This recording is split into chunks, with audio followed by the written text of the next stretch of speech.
오늘 저는 시편 37편 23절에서 29절 말씀을 가지고 주님께 맡기자라는 제목으로 하나님 말씀 증거하겠습니다. 다 같이 제목 읽어보겠습니다. 주님께 맡깁시다.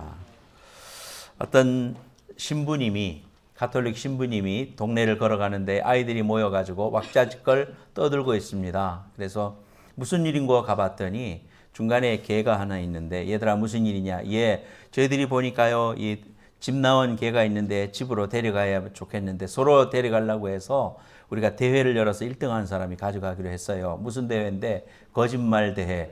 이 왕초가 가져가기로 했습니다. 예끼 놈들아, 세상에 대회할 게 없어서 거짓말 대회를 하냐? 그러면 안 된다. 성경에 보면 십계명에도 그렇고 이러면서 일장연설을 신부님이 이제 10분 동안 쫙 떠들었습니다. 그러니까 애들이 이렇게 바라보고 있는데 신부님이 마지막으로 알았지? 절대로 이제는 거짓말 같은 거 그런 거 하면 안 돼. 나는 너희들 만날 때 절대로 거짓말 한 번도 한 적이 없단다. 그러니까 애들이 일순간 정적이 딱 흐르더니 뒤에 앉아있던 조그만 애가 그냥 저 아저씨 주자 그랬답니다.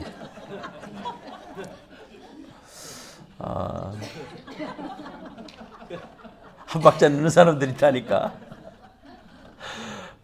이 세상에 다들 이렇게 착하면 얼마나 좋아요. 착한 목자, 착한 양이 돼서 금년에도 잘 지내야 되는데 이 세상에는 그렇지 못한 일들도 많이 있습니다.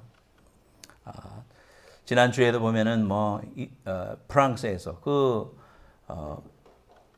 아무 죄가 없는 사람들을 열몇 명을 살해하고 그런 일도 있었고요. 우리가 인생 살다 보면은 예수 믿고 하나님 안에서 잘 되면 참 좋겠는데 때로는 우리의 눈으로 보면 It's unfair 이럴 때가 많이 있습니다. 불공평하다. 하나님 살아계시면 어떻게 이럴 수가 있습니까?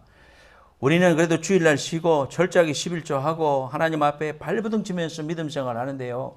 세상 사람들에는 탱자 놀면서 세상에 악한 일이나 악한 일 그대로 다 하면서 이 이민 생활에 아주 미꾸라미처럼 아주 물을 흐리게 하면서도요. 잘 먹고 잘만 삽니다. 하나님 도대체 어떻게 하시려고 그럽니까? 이러면서 기도할 때 우리 마음에 한쪽에서 이런 마음이 올라올 때가 있을 겁니다. 좋은 차 타고 또 하나님 믿는 사람이 잘 되고 형통하면 참 좋겠는데 예수 믿는 사람도 어려움을 당하고 병도 걸리고 또 교통사고도 당하고 그런 거거든요.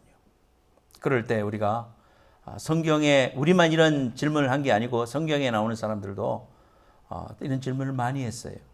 그 중에 오늘 이 시편 37점 말씀이 우리에게 그 말씀에 대해서 여러 가지 교훈을 주는 말씀입니다. 어쨌든 악인도 많고 선인도 있지만 우리가 하나님을 믿는 백성으로 하나님을 절대적으로 신뢰하기 때문에 남들이 어떻게 가든지 간에 내가 진리대로 바로 서서 하나님 뜻대로 행하기만 하면 하나님께서 말씀의 열매를 주실 거니까 2015년이 여러분들에게 영적인 생활에 있어서 큰 대박 사건이 일어나시고 여러분 삶 속에 큰 대박이 일어나기를 예수님으로 축원합니다. 저 개 대박 맞았어요. 그죠?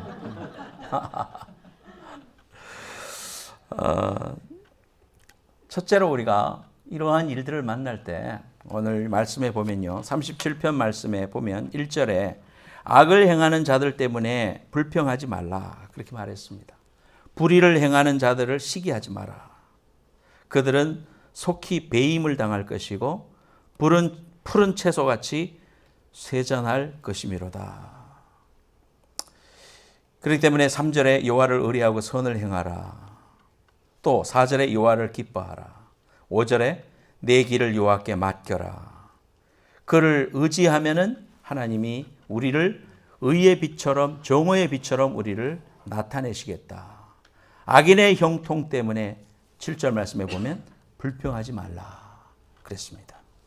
분을 거치고 노를 버리고 불평하지 말아라.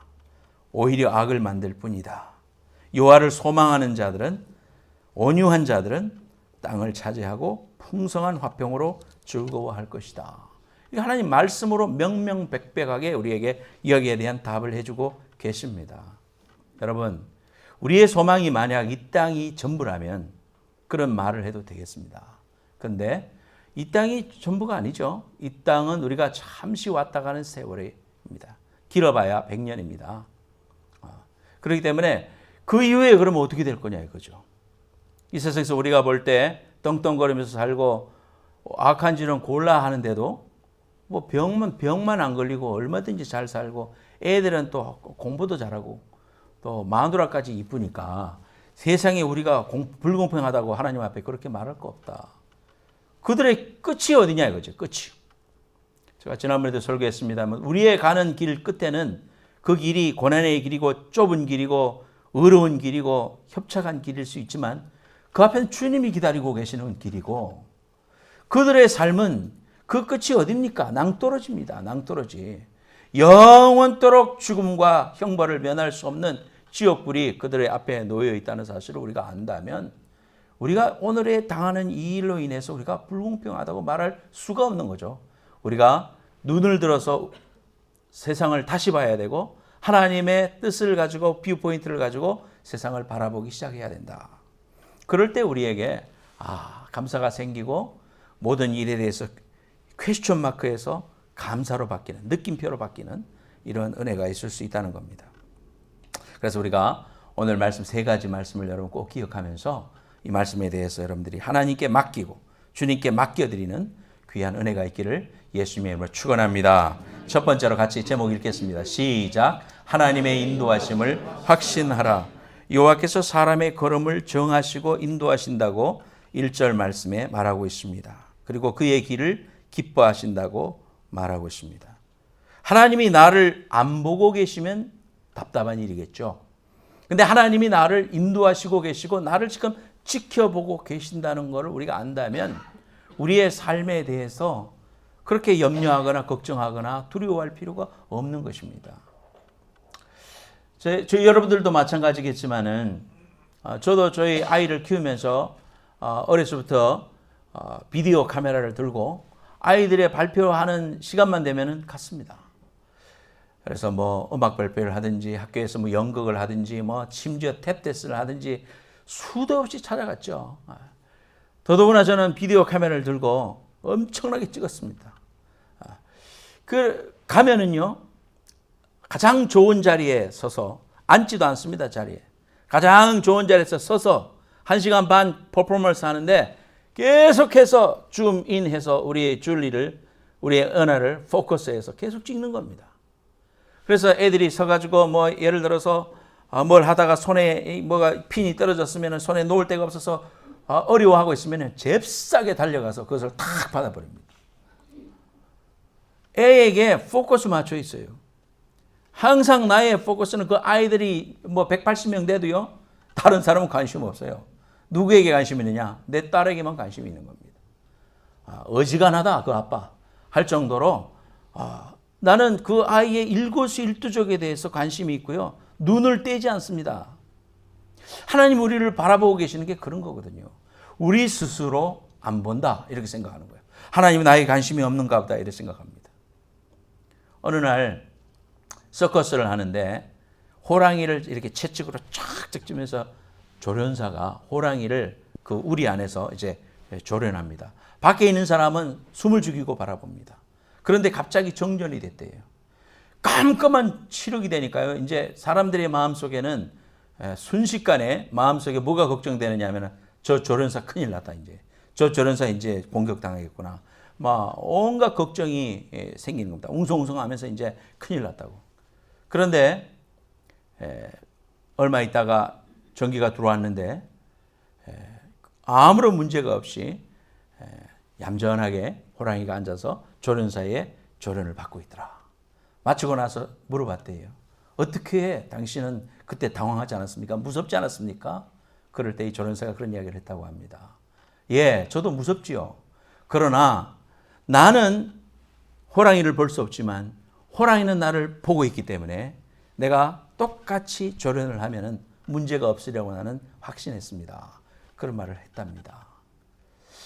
우리가 인생을 살아가다가 깜깜한 밤이 됐을 때 우리가 생각할 때 하나님이 더디 말씀하시는 것 같고 하나님이 나한테 관심이 없는 것 같아요.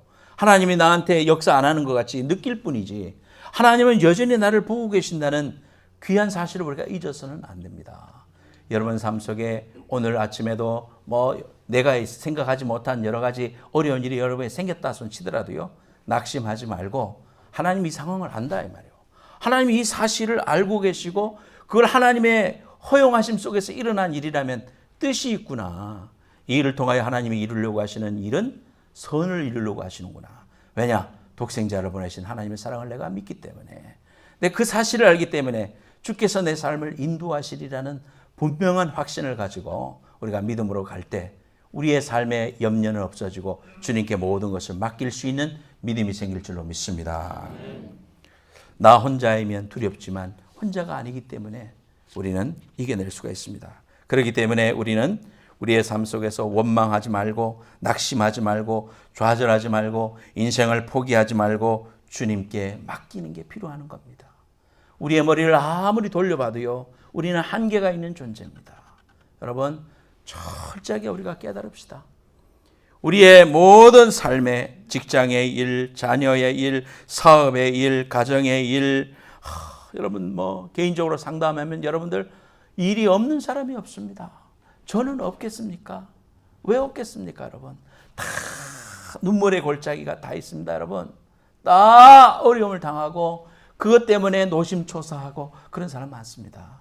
하지만 우리가 기억할 것은 이런 걸 내 힘으로 하려고 하면 피곤이 나를 엄습하고 또 내가 그것을 해결할 수 있는 힘이 없습니다.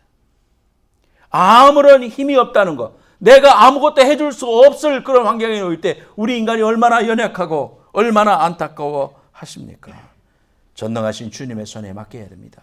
전능하신 주님의 팔을 의지하고 전능하신 하나님이 도와주셔야 되는 겁니다. 저는 많이 봤습니다. 집을 지을 때 한국에서도 보면요, 최고의 석가래, 최고의 모든 그 건축 자재 가지고요, 본인이 직접 감독을 하면서 최고로 지어서 마치 왕궁을 짓듯이 하나도 흐트림이 없이 자기 집을 지으니까 정말 멋지게 지어서 저기서 정말 천년 만년 살겠구나. 못 살아요.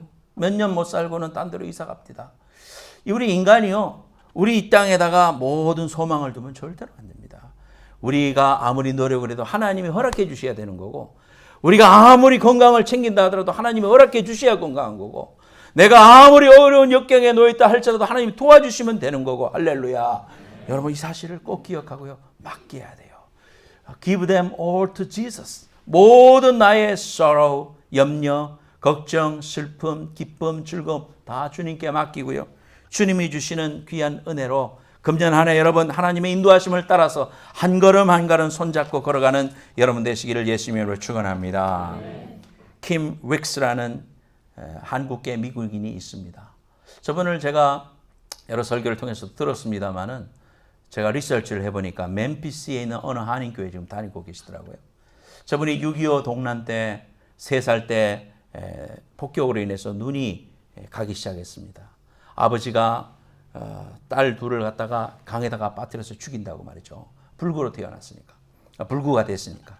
술주정인지고 아버지 어머니한테 버림받고 가난하고 정말 남에게 빌어먹던 그런 사람이었습니다. 그러다가 그 오퍼네이지로 가가지고 건에 가가지고는 거기에서 미국 선교사를 통해 가지고 한국의 윅스 집안의 딸로 입양이 됐어요.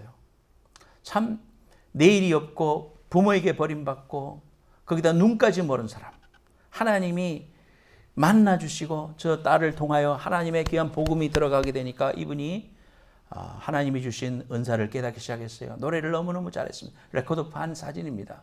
그래서 인디아나 주립대학에서 성악을 공부했는데 All Straight A를 받고 석사까지 하고요. 빌리 그라함 전도대회에 발탁이 돼서 로잔에 가서 공부도 하게 됐고, 비엔나에 가서 공부도 하게 됐고, 또 크루세이드가 있을 때마다, 전도대회가 있을 때마다 가서 노래를 하는 자매가 됐습니다. 그래서 눈이 먼 상태에서도 하나님을 찬양하고 하나님의 이름을 높이게 되고, 그래서 김정한 목사님을 만나게 되고 또 한국의 생보를 만나게 되고, 그 스토리를 내가 영어로 된 거 쭉 읽어보니까 너무너무 정말 예수로 변화된 그 놀라운 그런 간증을 가지고 계신 분이더라고요. 근데 이분이 이렇게 세계를 다니면서 전도 집회하는데 찬양 생키처럼, 무디 선생님에게 생키처럼 그렇게 노래한 사람이었는데요. 사람들이 손을 잡고 인도해 주잖아요. 그래서 이렇게 하는데 그런 이야기를 했습니다. 그의 간증이 이렇게 말합니다. 사람들이 나를 인도할 때마다 100m 전방에 장애물이 있다고 말하지 않는다. 바로 앞에 물이 있다, 계단이 있다 말해줍니다. 나는 한 발 한 발 인도하시는 분의 말을 듣고 한 걸음씩 한 걸음씩 발걸음을 옮기기만 하면 어느덧 내가 가고자 하는 목적지에 도착합니다. 그랬습니다. 하나님 우리 삶을 인도해 주실 때 지금 볼 때는 10년 후의 일, 20년 후의 일을 하나님이 나한테 다 가르쳐 주면서 인도하시지 않아요. 그래서 우리가 안희숙 사모님도 내일 일은 난 몰라요. 하루하루 살아요. 하루하루 데이 바이 데이 하나님이 한 걸음 인도하시면 또 한 걸음 내딛고 또 오늘을 내가 하나님의 뜻대로 믿음으로 살고 말씀 속에 순종하면서 하나님 앞에 성실하게 살아가면 하나님이 내일을 허락하시고 또 내일을 살아가다 보면 우리는 하나님께서 어느덧 소원의 항구로 인도해 주시는 귀한 은혜를 경험할 줄로 믿습니다. 하나님 우리를 그렇게 인도하십니다. 주와 같이 길 가는 것 즐거운 일이 아닌가. 그런 마음으로 우리 한번 찬송 1절 불러봅시다. 주님이 여러분의 손을 잡고 주님의 손을 잡고 걸어가는 마음으로 이 찬송하겠습니다. 주와 같이 길 가는 것 즐거운 일 아닌가. 우리 주님 걸어가신 발자취를 밟겠네. 한 걸음 한 걸음 한 걸음 주 예수와 함께 날마다 날마다 우리는 걷겠네. 할렐루야. 비록 내 앞길이 희미하게 보이고 때로는 그 앞이 한 치 앞도 내다볼 수 없는 안개 낀 것 같을지라도 하나님의 손을 붙잡고 믿음으로 순종하여 하나님 믿습니다. 당신을 사랑합니다. 당신의 손을 의지합니다. 내 걸음을 인도해 주옵소서라고 주님께 내 손을 맡길 때 하나님 여러분의 삶을 인도하시고 하나님의 귀한 축복의 일로 인도하실 줄로 믿습니다. 두 번째로 제목 읽겠습니다. 시작. 우리를 붙들어 주시는 하나님. 어떤 분이 어머님한테 효도를 한번 해야 되겠다 생각하고 새를 파는 집에 들어가서 이 집에서 가장 비싼 새가 뭡니까? 그것 좀 보여주세요. 예, 여기 앵무새인데요. 이 앵무새는 시편 23편을 낭송할 뿐만 아니라 고린도전서 13장을 외웁니다. 시편 1편도 외우고 주기도문도 외웁니다. 아, 그래요? 정말 좋네요. 우리 어머니 혼자 외롭게 사시는데 하나님 말씀을 늘 들으면 얼마나 좋을까요? 그거 주세요 해서 소포로 페덱스로 보냈대요. 그래서 전화를 했습니다. 어머니 그 새 받으셨지요? 받았지. 어땠어요? 그 칠면 좀 아시더라. 그랬습니다. 자, 먹었어.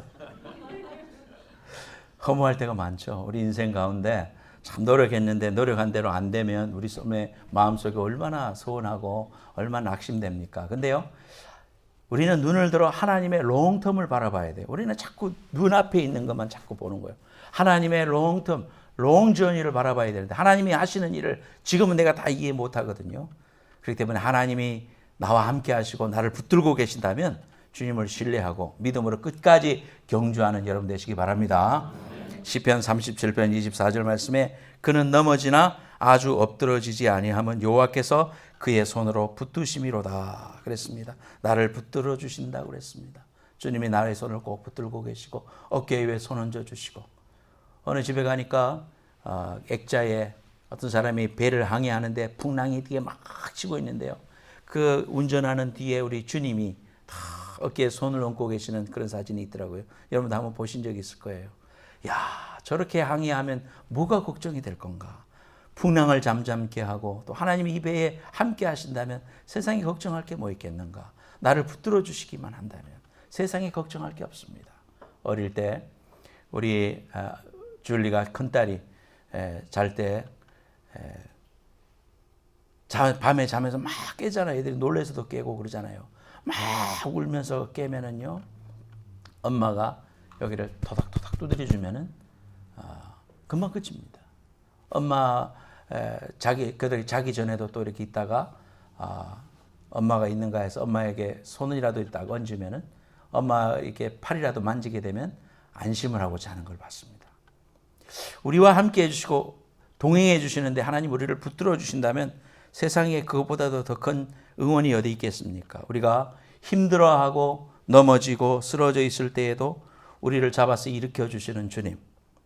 우리가 어려움을 당하고 환난을 당하고 정말 고통을 당할 때에도 우리 주님이 오셔서 나를 만져주시고 이 고난을 통과하고 나면 사랑하는 아들아 사랑하는 딸아 거기에는 축복이 있다. 거기에는 순경이 있고 거기에는 하나님의 열매가 있다. 우리에게 말씀해 주신다면 세상에 어떤 어려움도 우리가 못 이기겠습니까?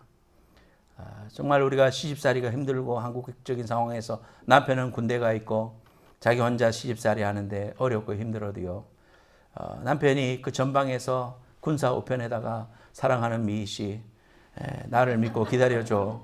그러면서 편지를 보낸다면 미희 씨는 그거를 보고는 방에 몰래 들어가서 그걸 읽으면서 눈물을 툭툭 흘리면서 그 모진 시어머니의 그 핍박 속에서도 남군님 어서 오세요. 그러면서 이겨내지 않겠느냐 이 말이지. 나는 장교로 했기 때문에 그런 거 없어 우리 집사람. 그렇죠. 우리 주님이 고난을 통과한 뒤에 사랑과 믿음이 있으면 우리 이겨낼 수 있는 거죠. 그래서 우리가 우리를 붙들어 주시는 그 하나님을 바라봐야 됩니다. 다윗을 주목합시다. 다윗. 이 데이빗. 이 다윗은요. 우리가 알 때는 성군 다윗인데 참 고난을 많이 겪은 사람입니다. 이 다윗의 시편을 읽어보면 제가 시편 설교를 자주 하잖아요. 시편 말씀을 읽어보면 참 은혜가 돼요. 여러분 시편 3편 말씀 앞으로 한번 가봅시다. 시편 3편. 3편에 보면 거기에 뭐라고 써 있습니까? 무슨 시라고 했어요? 다윗이 그의 아들 압살롬을 피할 때에 지은 시. 다윗의 아들이 있었는데 이름이 압살롬이야. 이름을 잘 지어야 돼. 압살 맞아 죽을 놈이야. 압살롬. 얼마나 이게 4년 동안요 아버지를 쿠데타해가지고 죽이려고 했어요. 그러니까 이게 자기에게 충성하던 아히도빌이라는 자기의 충성스러운 그런 사람이 배반을 해서 압살롬하고 같이 모반을 일으키려고 하는 거예요. 세상에 이렇게 원통할 때가 어디 있습니까? 나에게 그렇게 충성하던 부하도 배신을 하고 또 자식이 나를 죽이려고 쿠데타를 벌이니 참 이런 상황일 때 얼마나 기가 막힙니까? 그때 쓴 성경이 시편 3편이다 이 말이에요. 봐봐요. 1절에 여호와여 나의 대적이 어찌 그리 많은지요. 일어나 나를 치는 자가 많습니다. 많은 사람이 나를 대적하여 말하기를 그는 하나님께 구원을 받지 못한다 하나이다. 셀라. 셀라란 말은 얼쑤, 덩덕궁 그런 말이에요. 장단을 맞추는 말입니다. 셀라는 특별한 뜻이 있는 게 아니고. 근데요. 1절, 2절 말씀해 보니까 이 다윗이 자기를 치려는 원수가 이렇게 많다. 그렇게 말하죠. 그러니까 자기는 특별히 잘못한 게 없어요. 그저 군중들이 자기를 좋아하고 사람들이 좋아하니까 사울이라는 왕이 나를 시기해서 죽이려고 평생 쫓아다닙니다. 10년 동안 쫓아다녔고 그 이후에도 그 가문들하고 싸웠어야 했어요. 우리 한국에도 노론, 소론, 당파 싸움을 하고 남인이 득세하고 북인이 득세하고 뭐 이런 걸로 인해서 뭐 한 세력이 들어오면 나머지 다 죽이고 또 이 세력이 들어오면 이 세력이 다 죽이고 이런 게 우리나라의 역사였어요. 그런 것처럼 그 다윗은 사울의 그 가문 때문에 죽을 고생을 한 사람입니다. 그러니까 그런 많은 상처가 있고 마음에 이런 그 스카가 상처가 있으니까요. 1절 2절 말씀을 통해서 말하기를 사람들은 나를 다 죽이려고 그럽니다. 세상에 저들이 말하기를요. 많은 사람이 너는 이제 못 살아남는다. 구원이 없다. 너는 국물도 없다. 그렇게 말한다. 자, 이런 이제 인생의 어려움 순간에 놓여 있는데 6절로 가봐요. 6절 말씀에 보면 이런 반전을 일어납니다. 6절 말씀에 같이 한번 읽어보겠습니다. 시작. 천만인이 나를 애워싸 진친다 하여도 나는 두려워하지 아니하리이다. 얼로 이렇게 확 바뀌잖아요. 그죠? 죽겠습니다. 나 힘듭니다. 이렇게 말해놓고는 6절에는 천만인이 나를 애워싸 진친다 하여도 I'm not afraid. 이렇게 쓰잖아요. 그 비결이 뭐냐? 3절, 4절에 있습니다. 3절, 4절 같이 한번 읽어보겠습니다. 시작. 여호와여 주는 나의 방패시요 나의 영광이시요 나의 머리를 드시는 자신이이다. 내가 나의 목소리로 여호와께 부르짖으니 그의 성산에서 응답하시는도다. 하나님을 향하여 눈을 들고 부르짖었더니 그의 삶이 완전히 바뀝니다. 그러면서 천만인이 나를 에워 진친다 할지라도 나는 두려워하지 않겠습니다. 하나님께 구원이 있습니다. 그러면서 말씀의 8절의 결론을 딱 내는 겁니다. 자, 이런 사실을 바라볼 때 하나님께서 이러한 우리에게 있는 이러한 다윗의 일생을 통하여 우리가 꼭 기억해야 될 사실은 뭐냐면 절망스러운 일, 좌절스러운 일들이 우리에게 엄습한다 할지라도 우리가 우리의 시선을 환경에게 집중하지 말고 지금 일어난 일 그 자체에 집중하지 말고 뭐를 보라? 하나님이 행하시는 일을 바라보라는 거예요. 하나님은 나를 사랑하시는데 무슨 일을 행하시려고 무슨 까닭이 있으실 거다. 하나님이 행하시는 일이 있을 거다 분명히. 나를 위해서 독생자를 보내셨기 때문에 그 사랑을 받은 나를 위해서 하나님이 나를 힘들게 하려고 하는 것이 주님의 본심이 아니라고 그랬잖아요. 그렇기 때문에 우리가 그럴 때마다 눈을 주님께 돌려 주님의 얼굴을 바라보고 주님이 행하시는 일을 바라보고 우리 하나님께서 행하실 그 뜻을 바라보고 그걸 이해하려고 하나님 앞에 기도하는 거, 이게 우리에게 필요하다. 그래서 우리가 우리의 인생의 광야의 길에서 꼭 기억해야 될 사실은, 좋아요 여러분들이, 어려움이라는 것은 여러분 인생을 돌아봐요. 길면 길고 짧으면 짧은 인생을 돌아봐요. 내가 만약에 이 병이 아니었다면 하나님 제대로 알았을까? 만약에 내가 이렇게 쫄딱 망하지 않았으면, 뱅크럽시 안 했으면 하나님을 내가 과연 만났을까? 내가 이렇게 자녀 때문에 어려움 안 당하면 내가 기도하는 사람일까? 내가 정말 인생에 이렇게 어려움을 당하지 않으면 내 모습 내가 아는데 하나님 의지할 인간이 아니지. 그런 순간이 얼마나 많습니까? 저나 여러분이나 지금 눈앞에 있는 거 괴롭다고 힘들다고 그것만 가지고 막 그렇게 좌절하고 넘어지지 말고 이 다윗처럼 시선을 주님께로 돌아가면 고백이 달라지는 겁니다. 우리에게 있는 이 고백이 달라져요. 우리 신앙의 선배들은요, 저희 어머니 아버지 세대들은 이 찬송 많이 불렀습니다. 주 안에 있는 나에게 딴 근심이 있으랴, 십자가 앞에 나아가 내 짐을 풀었네. 그 두려움이 변하여 내 기도 되었고 전날의 한숨 변하여 내 노래 되었네. 저도 이 찬송 많이 부릅니다. 신방 가면 이 찬송 잘 부릅니다. 우리의 신앙의 선배들이 불렀던 찬송, 주 안에 있는 나에게 딴 근심이 있겠는가? 십자가 앞에 나가 내 짐을 풀어야 된다. 주님께 맡겨야 됩니다. 그 두려움이 변하여 기도가 된다. 아, 내게 있는 이 두려움, 앞길을 모르는 두려움, 새로운 땅에 가서 살아가야 하는 두려움이 변하여 기도가 되는구나. 하나님을 향하는구나. 전날의 한숨이 변하여 내 노래가 되고 찬송이 될 수 있구나. 주님 의지하고 한번 더 불러봅시다.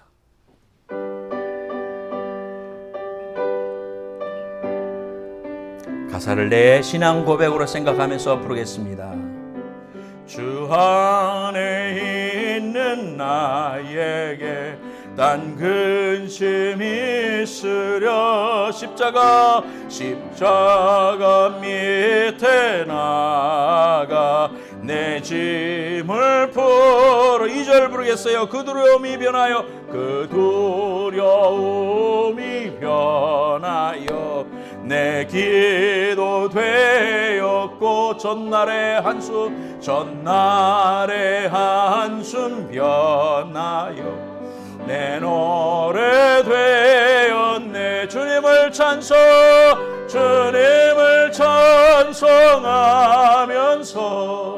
할렐루야 할렐루야.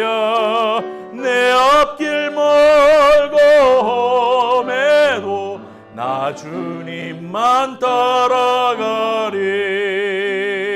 할렐루야. 주님만 따라갑시다. 그러면 두려움이 물러가는 거예요.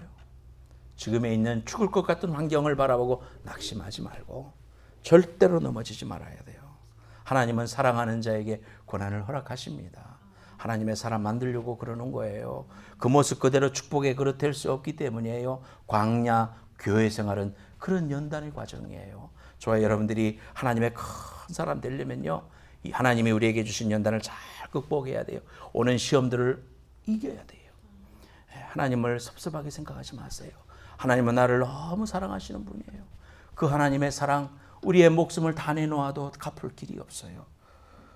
연세대학교 세브란스 원장을 역임했던 이철 박사님이 있습니다.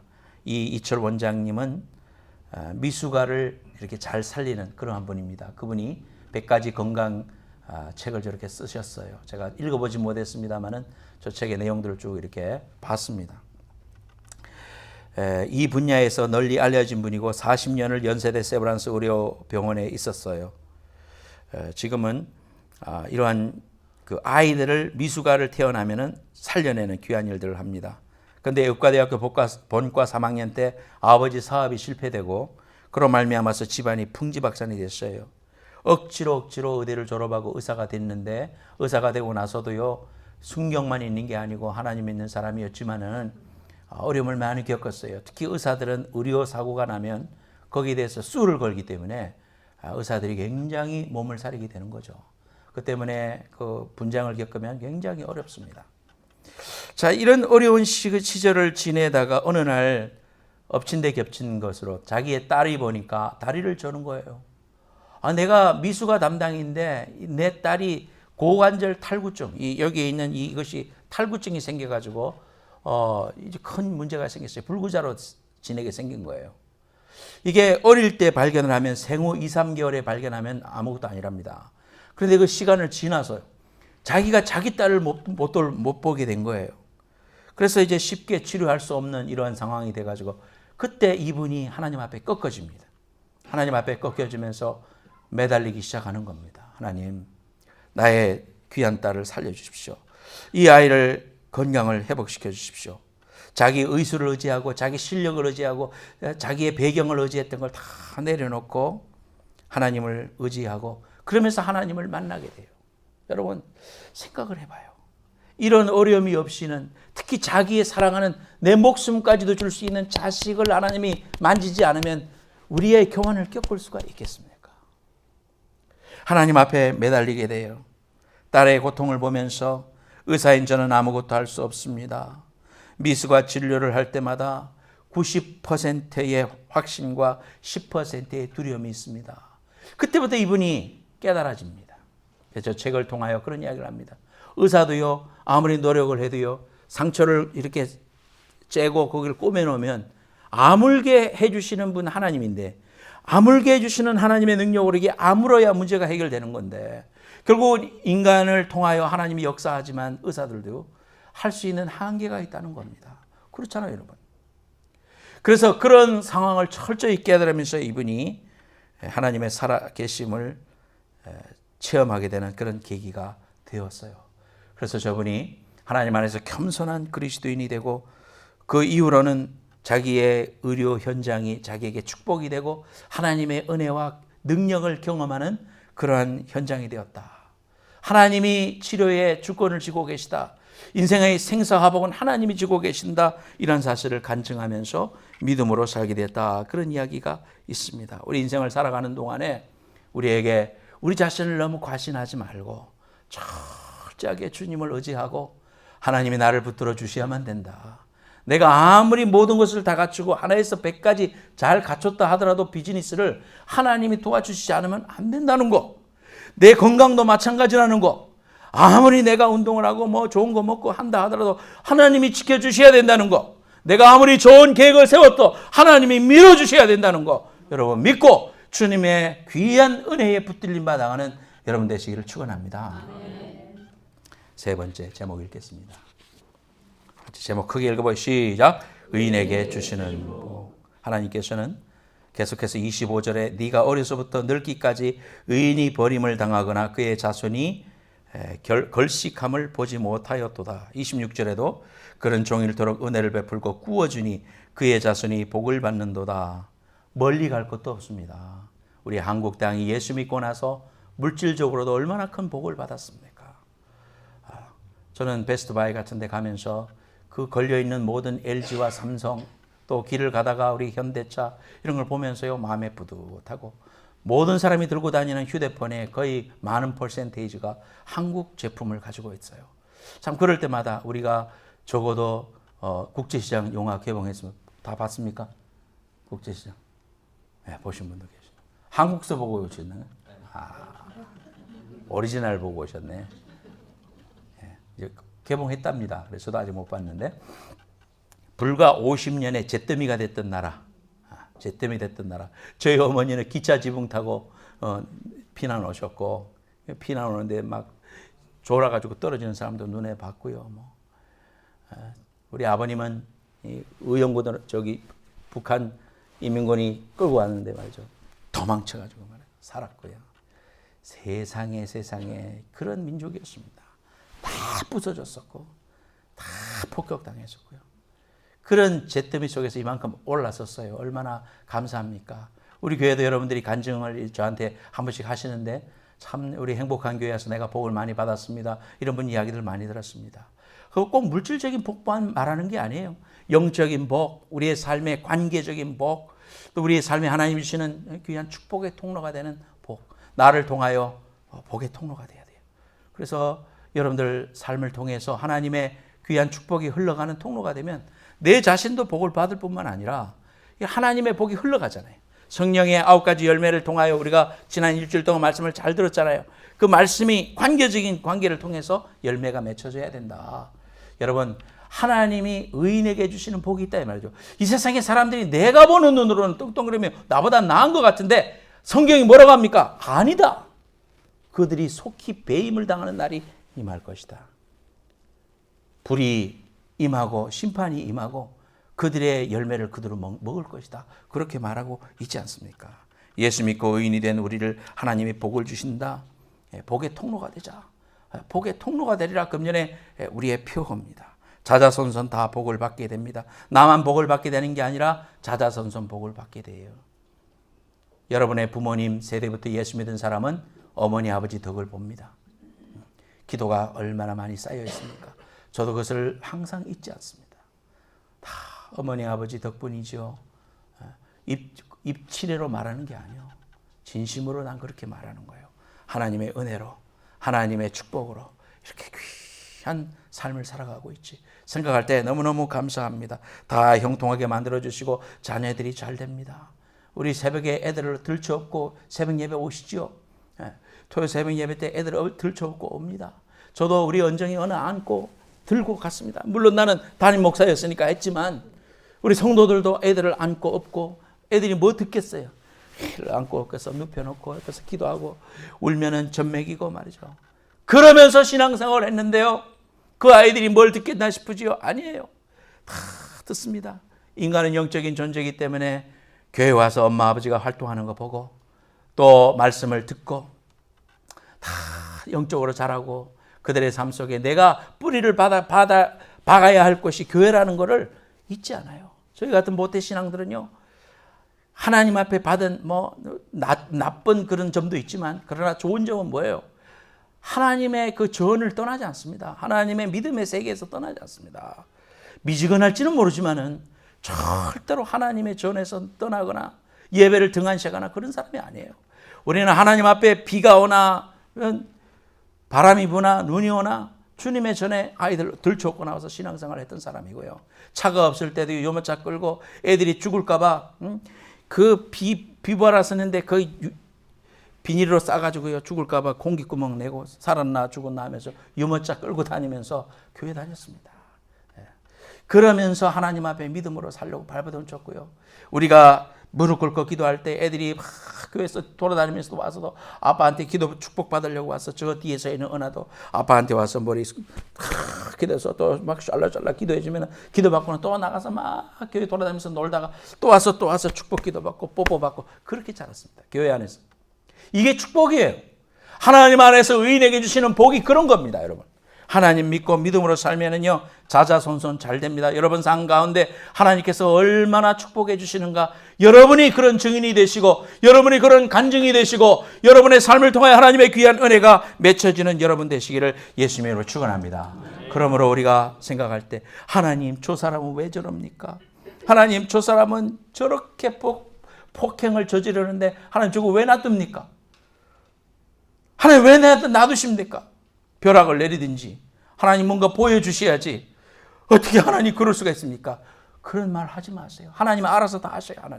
하나님 뭐라고 하셨어요? 다 주님의 날에 불과 연기 기둥으로 하나님께서 다 거슬러 준다 그랬습니다. 그런 거 다 맡겨야 돼요, 하나님 앞에. 여러분, 오늘 아침에도 자녀 문제로, 가정의 경제적인 문제로, 또 인생을 어떻게 살아나갈까, 앞길을 어떻게 인도할까, 집을 어떻게 구할까, 무엇을 먹을까 입을까 염려되는 마음을 가지고 오신 분이 있을 겁니다. 우리 하나님께 맡겨야 돼요. 전능하신 주님의 손에 맡겨야 됩니다. 전능하신 하나님이 인도해 주실 거예요. 병들어 어렵고 소외되고 고통 속에 있을지라도 좌절하고 넘어지지 말고, 믿음에 있는 사람은 의인에게 주시는 복이 있구나, 하나님이 전국인 우리를 높이시겠구나, 한 걸음 한 걸음 내가 주님의 인도하심을 가면 그 걸음을 인도해 주시는 분 하나님이시구나. 잠언 말씀 한번 읽어보겠습니다. 잠언 16장 9절 말씀 다 같이 읽어보겠습니다. 시작. 사람이 마음으로 자기의 일을 계획할지라도 그 걸음을 인도하시는 이는 여호와시니라. 내가 잘못 선택할 수도 있겠죠. 그러나 나는 그럴 때마다 GPS를 생각해 봐요. 좋은 예화가. 내가 잘못 선택을 해서 갔을지라도 하나님 또 최단거리를 인도해 주셔. 하나님 끝까지 목적지에 도착하게 하셔요. 그러니까 나의 실수까지도 하나님은 사용하셔서 하나님의 뜻을 이루신다니까. 그걸 여러분 믿으시고요. 꼭 내가 똑바로 못 간다고 해서 그건 내 생각이고요. 하나님의 주권을 믿는다면 이거 꼭 생각해야 돼요. 독생자 예수 그리스도를 나를 위해서 주셨지. 그 하나님의 사랑이, 십자가의 사랑이 나를 강권하시지. 힘들어도 억울해도 고난스러워도요, 좌절하지 말고 주님을 신뢰하고, 주님께서 나와 함께 하실 것이다, 내 자녀와 함께 하실 것이다, 나의 비즈니스와 함께 하실 것이다 믿고 믿음으로 사는 여러분 되시기를 예수님을 축원합니다. 교회가 작으니까 내가 이제 이 간증을 하면 누군지 여러분 아십니다. 그렇지만 여러분이 은혜를 나누기 위해서 내가 말씀을 하니까 은혜로 잘 받아주시면 좋겠어요. 특세를 마쳤는데 한 분이 우리 교인 중에 나하고 식사를 좀 하자 그래요. 그래서 같이 맥도날드에 갔습니다.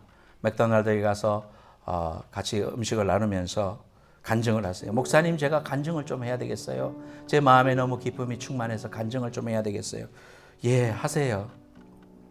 제가요 새벽 기도를 와야 되는데 목사님도 알다시피 제가 눈이 한쪽이 안 보이지 않습니까?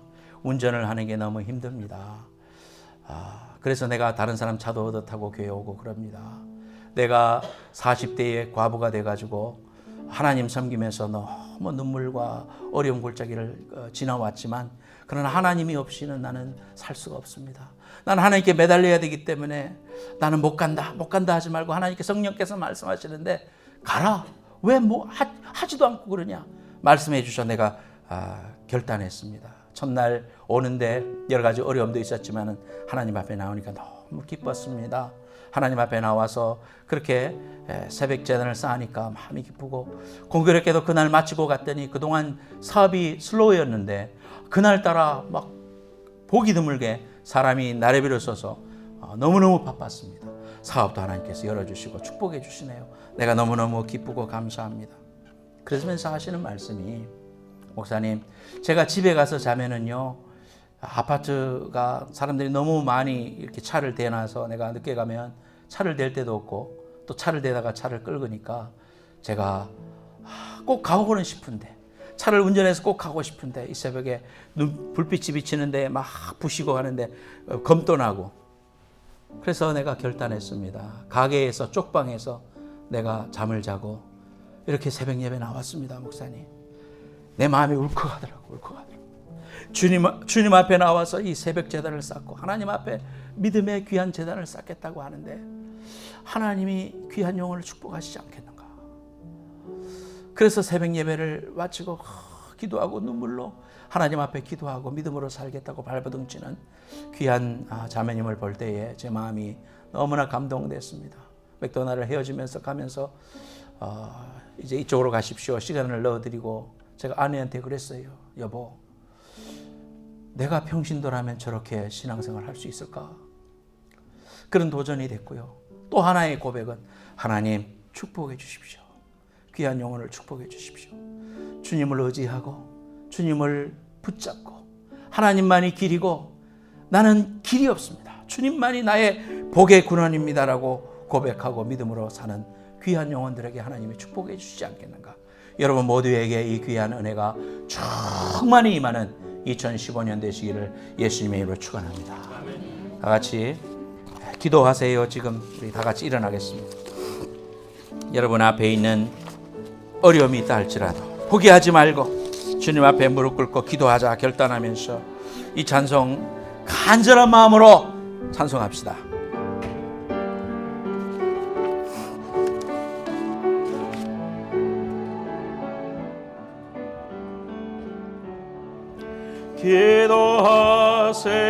기도하세요. 지금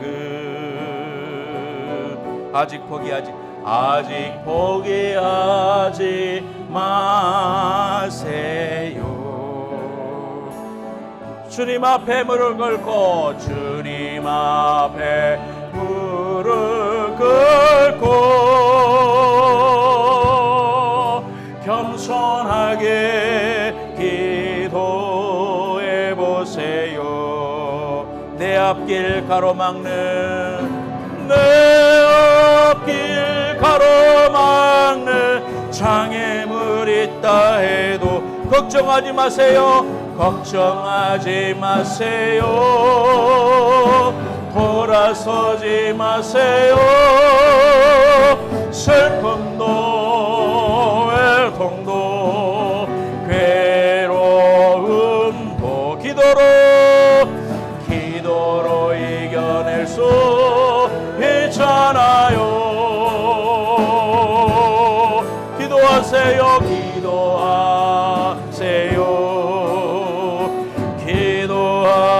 기도하세요. 주님은 당신 편입니다. 하늘이 무너져도 절망하지 마세요. 하늘이 무너져도 절망하지 마세요. 주님 의지하세요. 믿음을 가지세요. 슬픔도 고통도 괴로움도 기도로 이겨낼 수 있잖아요. 기도하세요.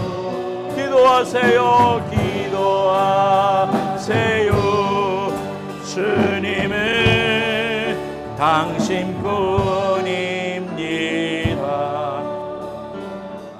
아픈 데 손 얹고 또 가슴에 손 얹기 바랍니다.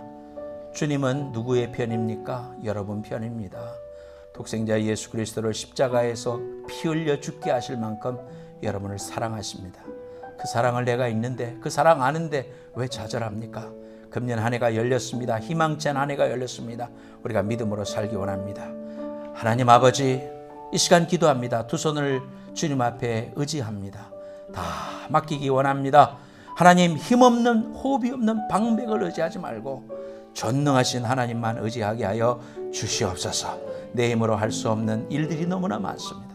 하나님 아버지, 내가 좌절을 느낄 때마다, 어려움을 느끼고 한계를 느낄 때마다 나와 함께 하시고 나를 붙들고 계시는 주님, 나를 인도하고 계시는 주님 앞에 모든 걸 맡겨드리게 하시고 주님이 이루실 것을 소망스럽게 바라보고 또 그 귀한 믿음의 열매를 차지하는 복된 한 해가 될 수 있도록 도와주시옵소서.